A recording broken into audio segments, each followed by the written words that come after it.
Shalom, puji nama Tuhan atas kebaikan Tuhan sehingga kita masih boleh ada sampai saat ini. Terlebih di saat ini kita akan mendengarkan kebenaran firman Tuhan. Tapi sebelum itu kita awali dengan doa. Mari kita satu dalam doa kita berdoa. Ya Allah, ya Bapa yang kekal dalam kerajaan sorga, kami bersyukur Tuhan untuk kesempatan yang Tuhan masih beri.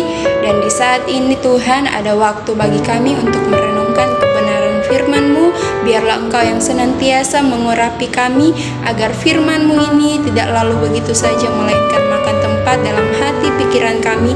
Terlebih boleh kami aplikasikan dalam kehidupan kami. Terima kasih Bapa, kami bersyukur di dalam nama Tuhan kami Yesus Kristus. Amin. Kita akan membaca dan merenungkan kebenaran firman Tuhan yang saya telah siapkan di dalam Matius 15 ayat 21 sampai ayat yang ke-28. Sekali lagi pembacaan Alkitab kita terdapat dalam Matius 15 ayat 21 sampai ayat yang ke-28. Untuk kebenaran firman Tuhan ini saya akan baca untuk kita semua. Lembaga Alkitab memberi judul Perempuan Kanaan yang Percaya. Firman Tuhan, lalu Yesus pergi dari situ dan menyingkir ke daerah Tirus dan Sidon.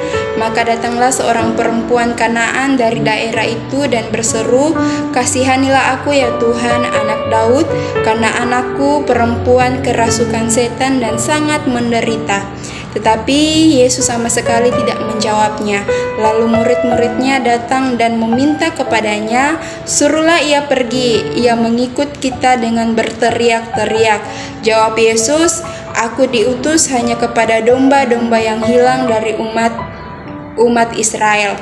Tetapi perempuan itu mendekat dan menyembah dia sambil berkata, "Tuhan, tolonglah aku." Tetapi Yesus menjawab, "Tidak patut mengambil roti yang disediakan bagi anak-anak dan melemparkannya kepada anjing." Kata perempuan itu, "Benar Tuhan, namun anjing itu makan remah-remah yang jatuh dari meja tuannya." Maka Yesus menjawab dan berkata kepadanya, "Hai ibu, besar imanmu. Maka jadilah kepadamu seperti yang kau kehendaki." Dan seketika itu juga anaknya sembuh. Amin. Kebenaran firman Tuhan. Yang dikatakan berbahagia adalah setiap kita yang mendengar, membaca, serta merenungkan kebenaran firman Tuhan ini siang dan malam. Ada sebuah cerita tentang seorang pemuda yang bernama Jordan. Jordan ini setelah wisuda dia berniat untuk mencari sebuah pekerjaan, dan tentunya dia mencari pekerjaan sesuai dengan profesi atau minat yang dia geluti. Lalu dia mulai memasukkan berkas-berkasnya ke beberapa perusahaan. Lalu kemudian singkat cerita, dari beberapa perusahaan tempat di mana dia melamar pekerjaan, Jordan hanya dipanggil sampai batas wawancara saja. Dan dia terus menunggu, terus mengecek HP-nya kalau ada perusahaan yang menerima dia. Tetapi sudah beberapa hari Jordan tidak kunjung mendapatkan panggilan dari beberapa perusahaan di tempat dia melamar. Hingga suatu hari ada suatu perusahaan yang menyuruh dia untuk datang kembali ke perusahaan itu. Sejenak Jordan ini berpikir bahwa paling cuma mau wawancara ulang. Tetapi beberapa menit kemudian Jordan kembali berpikir bahwa apa salahnya untuk mencoba. Lalu kemudian sebelum berangkat, Jordan ini mulai berdoa dan meminta pertolongan pada Tuhan agar dikuatkan dengan iman yang dia miliki di dalam Tuhan bahwa Jordan pasti bisa melakukannya. Lalu kemudian setelah dia berdoa dan mulai siap-siap dengan iman yang kokoh, yang tangguh, dia melangkah pergi ke perusahaan itu. Dan singkat cerita, sampai di perusahaan itu setelah selesai wawancara, kemudian Jordan dipanggil kembali dan dia mendapatkan hasil yang baik, di mana Jordan ini diterima di perusahaan itu. Begitupun dalam konteks pembacaan kita saat ini, kita akan belajar bersama-sama tentang seorang perempuan Kanaan yang percaya. Ada iman yang tangguh, yang kokoh, yang ditunjukkan dari perempuan Kanaan ini. Oleh karena itu, hari ini kita akan belajar bersama-sama dari firman Tuhan dengan tema memiliki iman yang tangguh. Menjadi sebuah pertanyaan bagi kita, bagaimanakah orang Kristen yang dikatakan memiliki iman yang tangguh? Bagaimanakah orang-orang percaya dikatakan memiliki iman yang tangguh, yang kuat atau kokoh? Tentunya diawali dengan yang pertama, adanya pengenalan akan Tuhan dengan benar. Dari ayat 21 sampai 22, dalam ayat 21 di sini menjelaskan tentang asal dari perempuan ini atau siapa sebenarnya perempuan ini. Di sana dijelaskan bahwa wanita ini berasal dari Tirus dan Sidon, yang tentunya dia bukanlah orang Israel dan bukanlah orang Yahudi, yang pastinya tentu dia bukanlah orang yang berhak untuk mendapatkan janji berkat dari Abraham atau janji berkat bagi anak-anak Allah. Tetapi dalam ayat 22 menjelaskan bahwa seorang perempuan Kanaan ini, meskipun dia bukanlah orang Israel atau bukanlah orang Yahudi, tetapi dia memiliki pengetahuan, pengenalan yang luar biasa terhadap Mesias, di mana perempuan Kanaan ini menyebut Yesus sebagai Tuhan dan anak Daud. Mungkin dalam kehidupan kita seringkali kita jumpai orang-orang Kristen yang mengaku percaya kepada Yesus sebagai Tuhan dan Juru Selamat, tetapi tidak sedikit pengakuan itu hanya sampai di pikiran saja, hanya sampai di batas pemahaman saja, tanpa pernah merenungkan bahwa saya percaya penuh kepada Yesus sebagai Tuhan dan Juru Selamat saya, bukan hanya dari pikiran, akal saja, bukan hanya ketika berkat yang melimpah datang dalam hidup saya, kebahagiaan yang datang dalam hidup saya dan keluarga saya, tetapi benar-benar dari hati saya, dari hidup saya, bahwa dengan sungguh-sungguh, dengan hati yang murni dan tulus saya mengeluarkan pengakuan itu. Pengakuan bahwa saya menerima dan percaya Yesus sebagai satu-satunya Tuhan dan Juru Selamat saya. Dan otomatis ketika kita sudah percaya dan menerima Yesus dalam hidup kita, maka kita pun harus melakukan apa yang menjadi perintah Tuhan. Apa yang menjadi kehendak Tuhan harus kita lakukan tanpa bersungut-sungut dan tanpa berbantah-bantahan. Tetapi di hari-hari atau di masa ini seringkali kita melihat masih banyak kejahatan, masih banyak kriminalitas atau kasus penikaman terjadi sana-sini. Saling membenci sehingga pada akhirnya saling membunuh, mabuk-mabukan, pesta pora, lalu pada akhirnya berujung pada maut. Dan tentu ini adalah sebuah perilaku atau sebuah sikap yang bertentangan dengan ajaran Tuhan tentang perintah atau ketetapan Allah bagi kita. Namun saat ini menyikapi berbagai hal yang terjadi di luar sana, mari kita sebagai orang-orang yang sungguh, yang percaya pada Tuhan, mari menetapkan hati untuk memiliki pengenalan yang sungguh, yang benar di hadapan Tuhan. Dan pengenalan yang sungguh itu diwujudkan ketika kita membawa diri kita, membawa keluarga kita untuk rajin dan terus bersekutu, berdoa, bersama-sama mengikuti kegiatan-kegiatan rohani yang lainnya. Dalam hal ini akan membawa kita untuk semakin dekat, semakin mengenal Tuhan, dan di dalamnya iman kita akan semakin kokoh, kuat, dan tangguh. Hanya di dalam Yesus saja itu hal yang pertama yang harus kita miliki. Dan hal yang kedua, bagaimanakah orang Kristen dikatakan memiliki iman yang tangguh? Yang kedua adalah pantang menyerah dalam ayat 23 sampai 27. Di sana menjelaskan bagaimana seorang wanita Kanaan ini yang datang kepada Tuhan, dia datang membawa segala permohonannya kepada Tuhan mengenai penderitaan yang dialami oleh anak perempuannya pada waktu itu. Tetapi saudara-saudara, bagaimana respon Yesus kepada dia? Dia sama sekali tidak mendapatkan jawaban dari Yesus pada waktu itu. Malahan kalau kita bisa melihat dalam ayat yang ke-23, murid-murid Yesus mengusulkan supaya Yesus mengusir perempuan itu, karena perempuan Kanaan ini terus mengikuti mereka dengan berteriak-teriak, meminta tolong.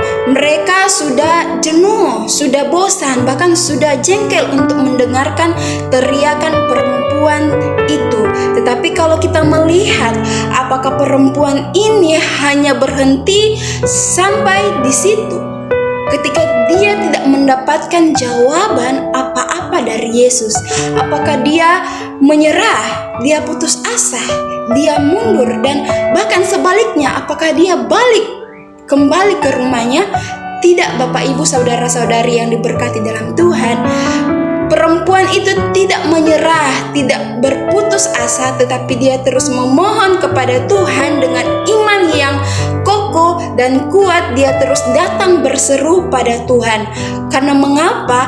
Karena dia percaya bahwa Yesus adalah Tuhan, yang adalah Mesias, yang adalah anak Daud, sanggup memulihkan anak perempuannya pada waktu itu yang sedang sangat menderita karena kerasukan setan. Bagaimana dengan kita yang hadir saat ini? Ketika kita datang pada Tuhan, membawa segala permohonan kita, membawa pergumulan kita kepada Tuhan lewat doa, namun pada akhirnya apa yang kita harapkan, apa yang kita doakan atau kita naikkan, tidak kunjung mendapatkan jawaban dari Tuhan. Lantas, sikap apa yang akan kita lakukan? Apakah kita akan menjauh dari Tuhan? Apakah kita akan menyalahkan Tuhan? Apakah kita akan menyerah, mundur, atau putus asa, atau lebih parahnya lagi, apakah kita akan berkata, sudah cukup sampai di sini saja, saya mengikut Tuhan? Nah, ketika saya dan Bapak Ibu, saudara-saudari sudah menetapkan hati untuk percaya penuh kepada Tuhan, sudah memiliki iman yang tangguh, yang kokoh dalam Tuhan, maka meskipun sampai hari ini mungkin kita belum mendapatkan jawaban apa-apa dari Tuhan, mungkin dari 2 bulan yang lalu atau 3 bulan yang lalu kita berdoa kepada Tuhan, namun Tuhan, saya mau keluarga saya kembali seperti dulu, saya mau usaha saya lancar, saya mau sembuh dari penyakit saya, tetapi mungkin sampai hari ini Tuhan masih belum menjawabnya. Maka mari jangan pernah menyerah untuk datang dan berdoa meminta sungguh-sungguh kepada Tuhan. Dan di dalamnya kita memeriksa diri kita masing-masing. Kita memeriksa motivasi kita kembali. Apakah motivasi kita sudah benar dan murni di hadapan Tuhan? Pencobaan yang kita alami saat-saat ini, atau pergumulan yang kita alami saat-saat ini, mari kita dengan iman yang tangguh, yang teguh, kita tetap datang kepada Tuhan, meyakini bahwa ada waktu yang terbaik di mana Tuhan akan menjawab doa kita, asalkan kita tetap setia, kita tetap berpengharapan dan pantang menyerah untuk terus berseru pada Tuhan. Dan hal yang ketiga, atau hal yang terakhir, bagaimanakah orang Kristen dikatakan memiliki iman yang tangguh dan kokoh? Yang ketiga adalah percaya sepenuhnya pada Tuhan. Dari ayat yang ke-28 di sini Yesus memberi penilaian kepada perempuan Kanaan sebagai orang atau pribadi yang beriman teguh atau beriman penuh, di mana di dalam konteks pembacaan ini Yesus datang hanya untuk domba-domba Israel atau orang-orang yang terpilih.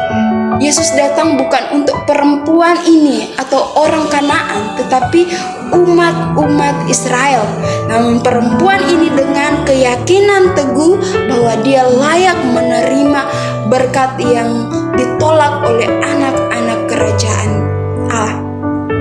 Luar biasa iman dari perempuan ini, sehingga pada akhirnya Yesus berkata bahwa, "Hai ibu, besar imanmu." maka jadilah seperti yang engkau kehendaki.